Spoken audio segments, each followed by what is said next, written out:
కొణిదెల పవన్ కళ్యాణ్ అనే నేను శాసనసభ సభ్యుడిగా ఎన్నికైనందున శాసనం ద్వారా నిర్మితమైన భారత రాజ్యాంగం పట్ల నిజమైన విశ్వాసం, విధేయత చూపుతానని, భారతదేశ సార్వభౌమాధికారాన్ని, సమగ్రతను కాపాడుతానని,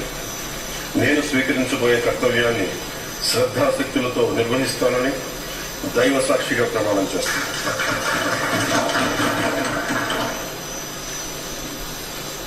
కొణిదెల పవన్ కళ్యాణ్ అని నేను ఆంధ్రప్రదేశ్ శాసనసభ సభ్యుడైన ఆంధ్రప్రదేశ్ శాసనసభ